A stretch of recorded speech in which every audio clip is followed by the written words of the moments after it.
கேரளாவில் இருந்து கோவைக்கு காரில் கொண்டு வரப்பட்ட 350 சவர நகைகள் கொள்ளை போயிருக்கிறது. இது தொடர்பாக நம்முடைய செய்தியாளர் பிரசாத்திடம் கூடுதல் விவரங்களை கேட்டு தெரிந்து கொள்ளலாம். பிரசாத், இந்த கொள்ளை சம்பவம் குறித்து தகவல்களை சொல்லுங்க. எப்பொழுது இந்த கொள்ளை சம்பவம் நடந்தது, இது குறித்தும் சொல்லுங்க. மோகன், அதாவது சரியாக 1 மணி அளவில் கேரளாவில் இருந்து தலைமையிடமாக இருக்கக்கூடிய கல்யாண் ஜுவல்லர்ஸ் நிறுவனம் அதாவது கோவையிலும் இருக்கிறது. குறிப்பாக இந்த தலைமையகத்திலிருந்து காரில் சைலோவில் 2 ஊழியர்களோடு ஒரு வாகன ஓட்டுநரோடு கல்யாண் ஜுவல்லர்ஸ் நிறுவனத்தார்கள் வந்து 3107 கிராம் தங்க நகைகளையும் அதே போல 200 கிராம் வெள்ளி நகைகளையும் அந்த காரில் ஏற்றி வந்திருக்கிறார்கள். ஏற்றி வந்து நேரடியாக பாலக்காட்டில் இருக்கக்கூடிய அந்த கடையுடைய மற்றொரு கிளைக்கும் நகைகளை இறக்கிவிட்டு நேரடியாக கோவையில் இருக்கக்கூடிய அந்த நிறுவனத்திற்கு நகைகள் எடுத்து வந்திருக்கிறார்கள்.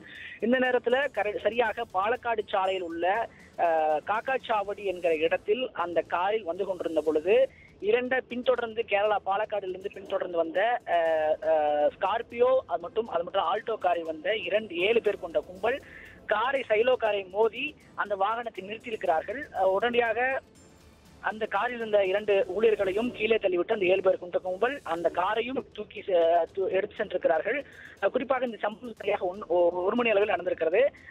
உடனடியாக சம்பவ இடத்திற்கு அந்த 2 ஊழியர்களும் நேரடியாக அருகில் இருக்கக்கூடிய காக்காச்சாவடி காவல் நிலையத்தில் சென்று புகார் அளித்திருக்கிறார்கள். இந்த புகாரின் அடிப்படையில் உடனடியாக கோவை புறநகர் பகுதியில் இருக்கக்கூடிய அத்தனை காவல் நிலையத்திலும் உசார்படுத்தப்பட்டு அத்தனை காவல் நிலையத்தினுடைய அதிகாரிகள் காவல் ஆய்வாளர்களும் உதவி ஆய்வாளர்களும் ஆங்காங்கே சோதனை சாவடி நிறுத்த வைக்கப்பட்டு தொடர்ந்து அந்த வாகனம் எங்கும் தமிழகத்து எல்லைப் பகுதியிலிருந்து வேறு எங்கும் செல்லக்கூடியாத வகையில அந்த ஒவ்வொரு சோதனை சாவடிகளிலும் இருந்து சோதனையிட்டு வருகிறார்கள். குறிப்பாக இந்த சம்பவம் மிகப்பெரிய ஒரு அதிர்ச்சி சம்பவமாக பார்க்கப்படுகிறது. குறிப்பாக கேரளாவிலிருந்து வந்த இந்த 2 ஊழியர்களை கொண்டு வந்த இந்த வாகனத்தில் வந்து எடுத்து வரப்பட்ட 3107 கிராம் தங்க நகைகளும் அதே போல 200 கிராம் வெள்ளி நகைகளும் கொடுக்கப்பட்ட சம்பவம் மிகப்பெரிய ஒரு அதிர்ச்சிகரமாக பார்க்கப்படுகிறது. இது மட்டும் இல்லாமல் கோவை மாவட்ட காவல் கண்காணிப்பாளர் பாண்டியராஜன் நேரடியாக சம்பவத்தில் ஆய்வு செய்திருக்கிறார். குறிப்பாக ஏற்கனவே அந்த பகுதியில் பல்வேறு கொள்ளை சம்பவங்கள் நடந்திருப்பதும் அது குறித்த பல்வேறு செய்திகள் நம்ம பார்த்திருப்போம். குறிப்பாக பாலக்காடு சாலையில் ஏற்கனவே இது போன்ற சம்பவங்கள் அதிகமாக நடந்திருக்கிறது. இதன் அடிப்படையில் தற்போதும் இந்த சம்பவம் நடந்திருக்கிறது.